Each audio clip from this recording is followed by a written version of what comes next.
للہ رب العالمین والعاقبۃ للمتقین والصلاۃ والسلام علی رسول کریم اما بعد۔ باتیں انبیاء کرام علیہ السلام کے تعلق سے چل رہی ہیں۔ حدیث نمبر 3553 عن ابی ہریرہ رضی اللہ عنہ قیل یا رسول اللہ۔ ابو ہریرہ رضی اللہ عنہ سے روایت ہے، وہ بیان کرتے ہیں کہ اللہ کے رسول صلی اللہ علیہ وسلم سے سوال کیا گیا من اکرم الناس، کہ لوگوں میں سب سے زیادہ شریف کون ہے؟ اکرم اس میں تفضیل یعنی زیادہ شریف، قریب، شریف، کہ لوگوں میں سب سے زیادہ شریف کون ہے؟ اللہ کے رسول صلی اللہ علیہ وسلم سے پوچھا گیا۔ قالا تقاؤ، تو آپ نے کہا ان میں سب سے زیادہ جو پرہیزگار ہوگا وہی سب سے زیادہ شریف ہوگا۔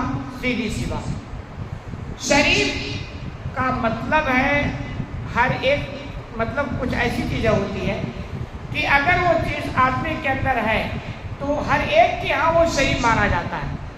جیسے کوئی جھوٹ نہ بولے، شرافت کی پہچان ہے، چوری نہ کرے، شرافت کی پہچان ہر جگہ، ظلم زیادتی نہ کرے، شرافت کی پہچان ہے، کسی کا حق نہ دبائے، شرافت سب کے یہاں ہے۔ لیکن کچھ ایسی چیزیں ہیں جو ہر ایک کے نہیں۔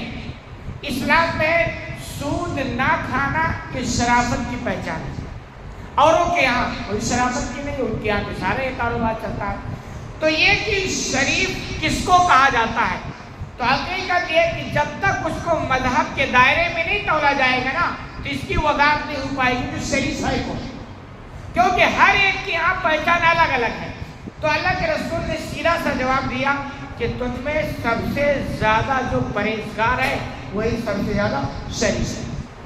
اتقا کے معنی ہوتا ہے بچنے والا، یعنی جس سے اسلام نے کہا رکو اس سے رکنے والا کیا ہوتا ہے؟ یہ شریف مانا جاتا ہے، پرہیزگار مانا جاتا ہے۔ تو اللہ اس کے رسول کی نگاہ میں شریف ہوتا ہے۔ اور ظاہر سی بات ہے کہ جو اللہ سے ڈر گیا وہی منکر سے رکے گا، اور جب بندہ اللہ سے ڈر گیا تو ہر غلط کام سے رکے گا، اور ہر غلط کام سے رکنا یہ شرافت کی پہچان ہے۔ تو آپ نے سمپل سا جواب دیا، تم میں جو سب سے ان میں سب سے زیادہ جو پرہیزگار ہے وہی سب سے زیادہ شریف ہے۔ فَقَالُوا لَيْسَ عَنْ هَذَا نَسْأَلُكَ، چنانچہ صحابہ کی جانب سے پھر سوال ہوا کہ اللہ کے رسول ہم اس کے بارے میں سوال نہیں کریں کہ پرہیزگار ہے وہ شریف، یہ تو ہم سب کو پتا ہے۔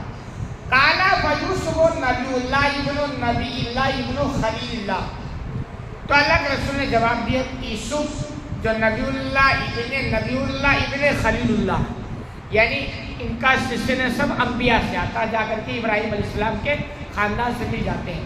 تو آپ نے کہا اگر شخصیت کے بارے میں پوچھتے ہو تو یوسف علیہ السلام یہ سب سے زیادہ شریف ہے۔ ان کے شرافت کا فائدہ بھائیوں نے اٹھایا تھا نا، اس کے بعد ان کے حالات کیسے گزرے، پھر اللہ نے بدلہ بھی دیا، دنیا کے اندر بھی دیا۔ تو اللہ کے رسول نے کہا کہ یوسف علیہ السلام یہ سب سے زیادہ شریف ہے۔ قالوا لیس عن ھذا نسألک، تو پھر صحابہ نے کہا اللہ کے رسول ہم اس کے بارے میں سوال نہیں کرتے، اس شرافت کے بارے میں سوال نہیں کرتے۔ قال فعما للعرب تسألون، تو آپ نے فرمایا اچھا تو عرب کے خاندانوں کے بارے میں سوال کرتے ہو کہ یہ بتاؤ کہ عرب کے جو خاندان میں شریف کون ہے، اس کے بارے میں سوال کرتے ہو۔ تو پھر آپ نے جواب دیا خیارہم فی الجاہلیہ خیارہم فی الاسلام اذا فقہوا، کہ جو دور جاہلیت میں بہتر تھا وہ اسلام میں بھی بہتر ہے، شرط یہ ہے کہ ان کو دین کی سمجھ آ جائے۔ یعنی آپ سمپل سی بات کہ دور جاہلیت سے کوئی ایسی چیزیں کامن ہوتی ہیں جو سب کے نزدیک اچھی ہے، سچ بولنا سب کے نزدیک اچھا ہے، اسی لیے دور جاہلیت میں سچا کوئی ملتا نہیں تھا۔ آپ صلی اللہ علیہ وسلم سچ بولتے تھے تو لوگوں نے آپ کا نام رکھ دیا صادق، ایماندار رہنا سب کے نزدیک اچھا ہے، شرافت کی پہچان ہے۔ اس دور میں ایماندار کوئی ملتا نہیں تھا، آپ صلی اللہ علیہ وسلم سے بڑھ کے ایماندار کوئی ان کو نظر نہیں آیا، آپ کو لوگوں نے امین کا لقب دے دیا۔ تو آپ نے کچھ ایسی چیزیں ہوتی ہیں نا جو سب کے نزدیک اچھی ہوتی ہے، تو آپ نے فرمایا جو دور جاہلیت میں اچھا تھا، شریف تھا، وہ اسلام میں بھی شریف ہے۔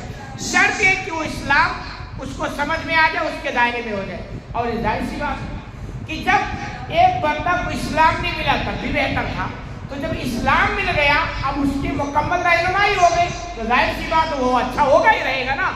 لیکن آگے بات آپ نے یہ نہیں کہی کہ جو دور جاہلیت میں برا تھا وہ اسلام میں بھی برا ہے، یہ نہیں آپ نے کیوں؟ کیونکہ اسلام کا مطلب ہے بروں کو اچھا بنانا، تو جو اسلام لے آئے وہ اچھا بنے گا، نہیں بنے گا تو وہ اوریجنل مسلمان ہے، ڈپلیکیٹ مسلمان۔ لیکن جو دور جاہلیت میں اچھا تھا اسلام میں اچھا رہے گا، یا ایسے کہ جیسے ایک آدمی آزاد ہے، اس پر کوئی قانون نہیں، کوئی ڈر نہیں، کوئی خوف نہیں، کوئی پابندی نہیں، پھر بھی بہت اچھا ہے، کوئی گڑبڑی نہیں کرتا۔ اب وہی آدمی کے لیے خوف ہو گیا، پولیس ہو گئی اور اس طرح کے بہت سارے قانون دائرے آ گئے، تو ظاہر سی بات جب اس کے لیے کوئی قانون نہیں تھا تب اچھا تھا، اب تو اس کے لیے قانون ہو گیا تو ظاہر سی بات اچھا بن کے وہ رہے گا۔ تو ایسے کہ دور جاہلیت میں جب اسلام نہیں ان کے نگاہ میں تھا تب بندہ اچھا بن کے رہا، نہ ان کو جنت کی طرف تھی، نہ جہنم سے بچنے کا خوف تھا، نہ اللہ، کچھ بھی نہیں تھا، تب بھی وہ اچھے تھے۔ اب اسلام میں جب آ گئے تو جنت کی طرف ہو گئی، جہنم کا خوف ہو گیا، اللہ کی پکڑ کا ڈر ہو گیا، تو ظاہر سی بات اچھے رہیں گے۔ تو یہ ہے کہ جو دور جاہلیت میں اچھا نہیں ہے، عربوں کا تعلق سے آپ نے کہا کہ عربوں جو دور جاہلیت میں اچھا تھے وہ اسلام میں بھی اچھا ہے۔ اللہ رب العالمین سے دعا ہے کہ الہ العالمین تمہیں کہنے سنے جا رہا کرنے کی توفیق عطا فرما۔